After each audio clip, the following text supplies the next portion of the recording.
Bon, on va parler d'un autre gros dossier, ces grandes marques que vous connaissez peut-être, hein, Temu, puis Shein, on a déjà parlé. Un peu de misère à dire Shein, là, je me suis vraiment beaucoup pratiqué pour ne pas me tromper. Marque de, comme on dit en France, fast fashion, mais à l'extrême. Là.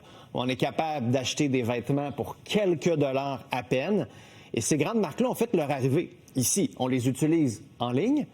On a même des pop-up, des petits commerces à Montréal, par exemple, de Chine, où on a vu là, dans les derniers jours des gens dire « c'est génial, on a pu se rendre là-bas, acheter des affaires pas chères, ça nous permet... » Puis je peux comprendre certaines personnes aussi, dans le contexte du coût de la vie, de l'inflation, d'acheter à très faible coût.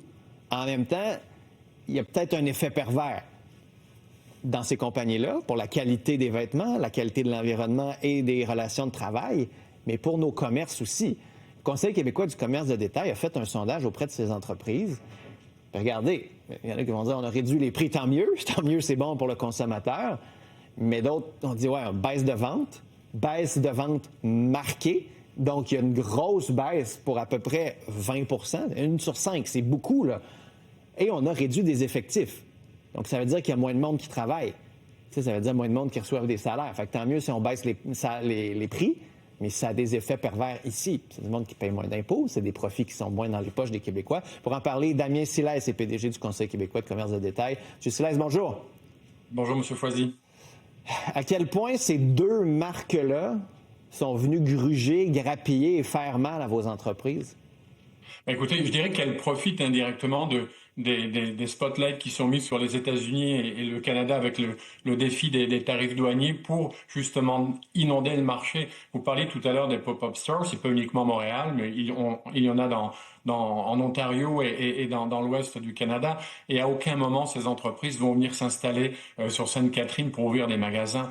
On voit malheureusement une explosion des ventes actuellement en ligne avec Temu et Shein. Et on ne parle plus uniquement de vêtements. Temu, en 2024 et 2023, était l'application la plus déchargée aux États-Unis.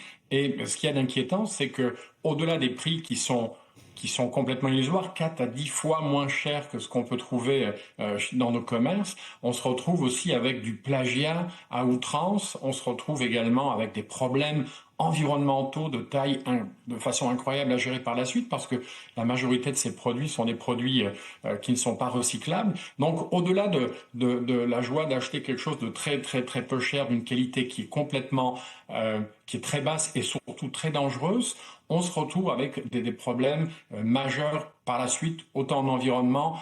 Et c'est pour ça qu'on parle directement de commerce déloyal de notre côté, parce que ces entreprises ne respectent à aucun moment les lois canadiennes et québécoises sur la sécurité, sur tout ce qui est obligé lorsque vous mettez en ligne un nouveau produit. Mais donc, c'est au gouvernement quoi de renforcer les lois ou de les faire appliquer simplement? On traîne la patte. En Europe, aux États-Unis, des lois sont en étude actuellement pour agir parce que si on n'agit pas rapidement, c'est la fin littéralement de nos commerces et du commerce de détail. C'est impossible de faire face à des commerces monumentaux comme ça, déloyaux, que vous ne pouvez pas attaquer parce que ce ne sont pas enregistrés comme entreprises, qui ne respectent aucune loi qui est prodiguée au Canada et au Québec, et qui viennent inonder littéralement le marché. Et vous avez vu, vous parliez donc du sondage que nous avons fait, donc les entreprises les commerces essayent de faire ce qu'elles peuvent, mais c'est impossible de tenir. La semaine dernière, vous avez vu comme moi, on parle d'augmenter de 4,8% sur 3 ans l'électricité pour les commerces. Imaginez à ça, réduire les prix. Je veux dire, un commerce, à la base, doit faire un peu d'argent et doit être capable de faire du bénéfice. C'est très, très difficile actuellement. On va continuer de suivre ça. Si jamais vous avez des réponses après ce sondage-là, des gouvernements, ils se sont réveillés. Tenez-nous au courant. OK, M. Silès? Avec grand plaisir. N'hésitez pas d'inviter des politiciens, d'ailleurs, pour y répondre. Ça serait aussi intéressant de voir leur réponse. Bonne idée. Merci d'avoir été là. Au plaisir. Bonne journée. Merci à vous. Au revoir.